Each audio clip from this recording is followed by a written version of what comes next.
Hi guys, welcome back to another video. Today I'm finally going to read chapter 5 of the Never Girls. I'm so sorry I haven't been posting lately. Just May was so busy for me, and it always is. But I'm back and I'm going to read to you chapter 6 of the Never Girls. I mean chapter 5. Chapter 6 not yet. That's soon, but alright, ready? Chapter 5. I can show you your room now, Prilla told the girls when they returned from the dust mill. We have a room? Kate asked, surprised. Of course, Prilla laughed. We did. Where did you think you'd sleep? On the ground. Kate wouldn't have minded sleeping outside with nothing but the stars overhead. Was something she'd always wanted to try. Come on, said Prilla. The decorating talent fairies are almost finished. The last bit of light was draining from the sky. Kate, Mia, Lady, and Gabby followed the fairies to a large weeping willow. Light shone beneath the willow's leaves, as if the tree glowed from within. Tinker Bell parted the branches and the girl stepped inside. Kate gasped. Kate gasped. It was the perfect room. 4 girl-sized hammocks hung from the tree's branches.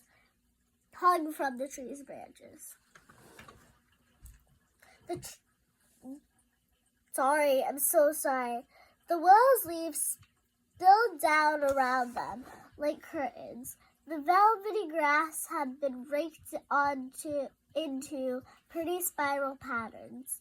Soft light came from lanterns set into notches in the tree's trunk. Yes. Gabby looked closer at one of the lanterns. 6 fireflies circled inside. Lightning bug, lights, she cried. Mia sank down into one of the hammocks. It had been filled with moss and covered with silk sheets to make a sort of swinging bed. She lifted a pillow to her face and sniffed. It smells like roses. It's stuffed with rose petals, Prilla said. Do you like it? It's the most beautiful room I've ever seen, Mia replied. The girls noticed 2 tiny hammocks hanging next to theirs. Do you live here too? Gabby asked the fairies. Hopefully. Tink and I have our own rooms in the home tree, Prilla explained.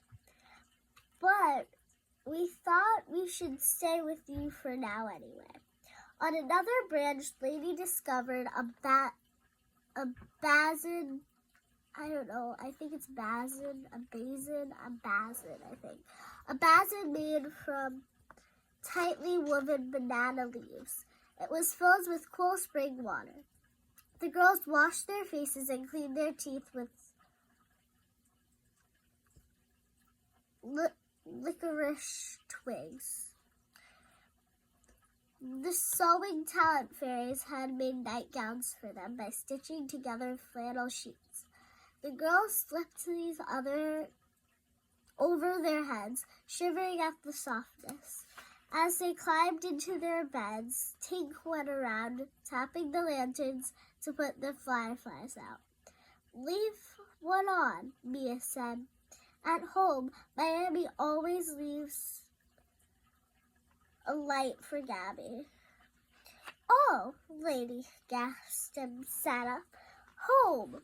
Until that moment, the girls had not thought once of their parents. But now, as if walking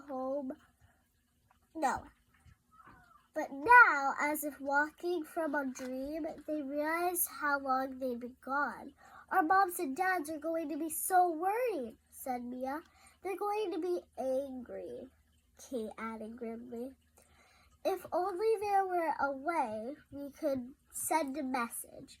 Just let them know we're all right, said Lady. Tink, who was examining Gabby's wings, looked up. Prilla could take a note, she said. That's right, I could blink there. Oh, Tink, you're so clever, said Prilla. Tink shrugged and turned back to the wings. She had been alarmed when Gabby took them off and hung them on a twig. But now she saw that they were made of... Oh, sorry. That's like a sentence, but I wanted to show you the picture. But I need to finish that sentence, so I'm just going to finish it after I show the picture. There's not a lot of pictures, but it's fine. As long as you like the story. But now she saw that they were made of cloth and wire. Not real fairy wings at all. The girls got busy preparing their message. Kate declared that Mia should write it, since she has the best handwriting. The fairies had no pens or paper. Mia wrote on a strip of birch bark using a twig dipped in berry ink. Mia fanned the wet ink when it was dry. She gave... Sorry, I'm going to re-say that because I just kept pausing. So sorry, I just got distracted for a second. I don't know why. Mia fanned the wet ink. When it was dry, she gave the note to Prilla. Prilla held the rolled up bark in her arms. She pictured a tunnel with Mia and Gabby's house at the end of it. She blinked. Prilla was in a dark room. She could hear soft snores. Looking down, she saw a sleeping boy holding a stuffed dinosaur. Wrong house! Prilla blinked again. She was sitting on the pages of an open book. A boy and a girl stared down at her. Look, Mom, a fairy, cried the girl. No, it's a picture of a bird, see? Their mother's finger landed on the page next to Prilla. She blinked away. On her third blink, Prilla found herself on the doorstep of a narrow brick house. It looked like Mia and Gabby's house. As far as Prilla could remember, Prilla placed the note on the doorstep, then she blinked away, too soon to see the wind pick up the note, and the wind carried it off. She didn't see. That's actually crazy. I did it! Did you? I did it! She exclaimed as she arrived back in the willow room. Did what? Asked Kate. I delivered the note, Prilla said. I didn't mean to be gone so long. It took a while to find the right house. But you've been right here the whole time, said Kate. To the girls, no more than an instant had passed. Prilla hadn't even left the room. Prilla was surprised to hear this. She had never thought about what a blink looked like from the other side. Do you think it might be like that for us? Lady asked after a moment. Do you think back at home no time has passed since we left?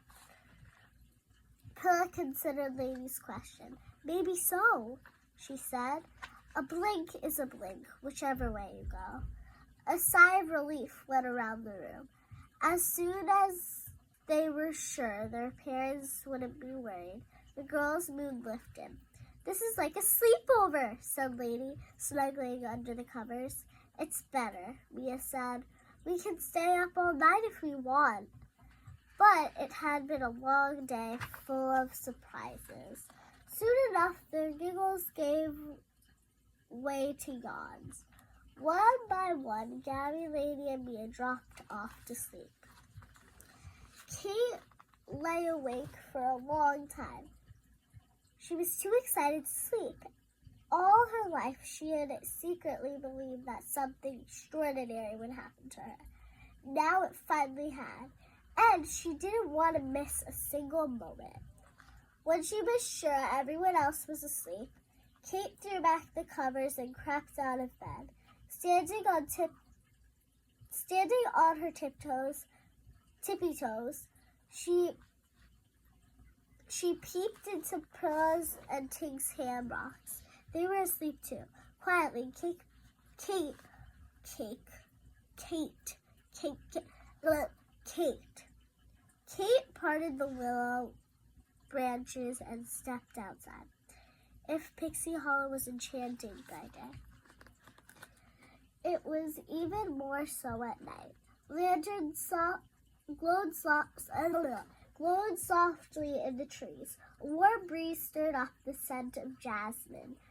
Kate made her way toward the meadow, the grass deliciously cool under her bare feet. She threw her arms wide and spun with joy. Today had been marvelous, and who knew what tomorrow would bring? There were no parents or teachers here, no rules or